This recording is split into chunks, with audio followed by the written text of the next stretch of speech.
Assalamualaikum warahmatullahi wabarakatuh.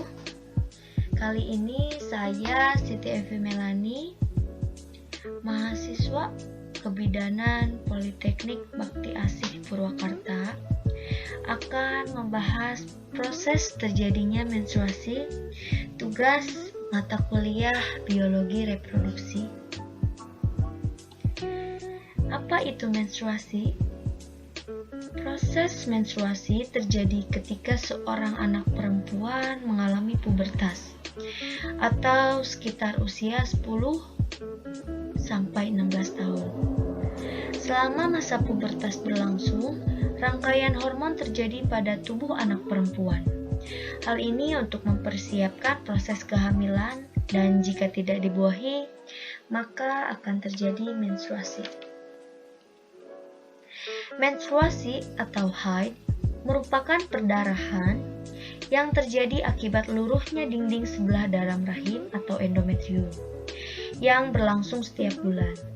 Menstruasi terjadi ketika embrio tidak terbentuk. Siklus menstruasi dikendalikan oleh hormon-hormon reproduksi yang dihasilkan oleh hipotalamus, hipofisis, dan ovarium. Ada 4 fase siklus menstruasi. Yang pertama ada fase menstruasi, fase praovulasi atau proliferasi. Yang ketiga ada fase ovulasi, dan yang terakhir ada fase pasca ovulasi atau fase luteal.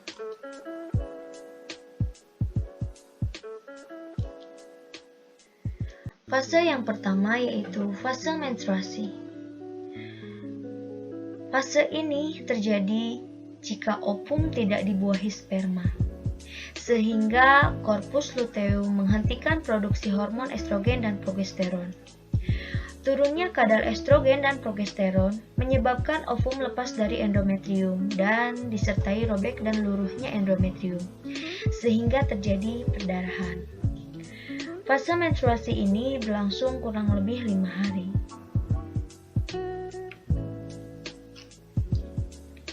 Yang kedua ada fase praovulasi. Fase ini disebut juga dengan fase proliferasi.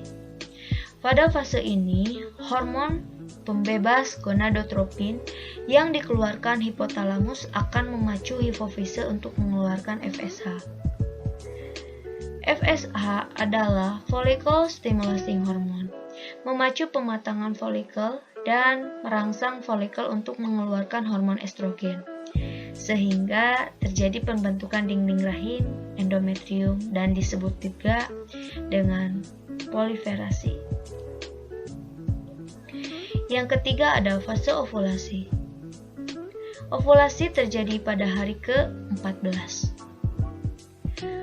Peningkatan kadar estrogen menghambat pengeluaran FSH. Kemudian, hipofise mengeluarkan LH atau luteinizing hormone. Peningkatan kadar LH merangsang pelepasan sel telur yang telah matang dari folikel di dalam ovarium, dan peristiwa ini disebut dengan ovulasi. Yang terakhir ada fase pasca ovulasi. Folikel de Graaff atau folikel matang yang telah melepaskan sel telur akan berkelut dan menjadi korpus luteum. Korpus luteum mengeluarkan hormon progesteron dan masih mengeluarkan hormon estrogen, namun tidak sebanyak ketika berbentuk folikel. Jika tidak terjadi perbuahan, korpus luteum akan berubah menjadi korpus albikan yang hanya sedikit mengeluarkan hormon, sehingga kadar progesteron dan estrogen menjadi rendah. Keadaan ini menyebabkan terjadinya menstruasi. Demikian seterusnya. Nah, proses menstruasi ini akan berlangsung setiap bulannya dan akan berakhir ketika seorang perempuan memasuki masa menopausnya, yang terjadi ketika menginjak usia 40 tahun ke atas. Terima kasih sudah menyimak dan semoga bermanfaat. Assalamualaikum warahmatullahi wabarakatuh.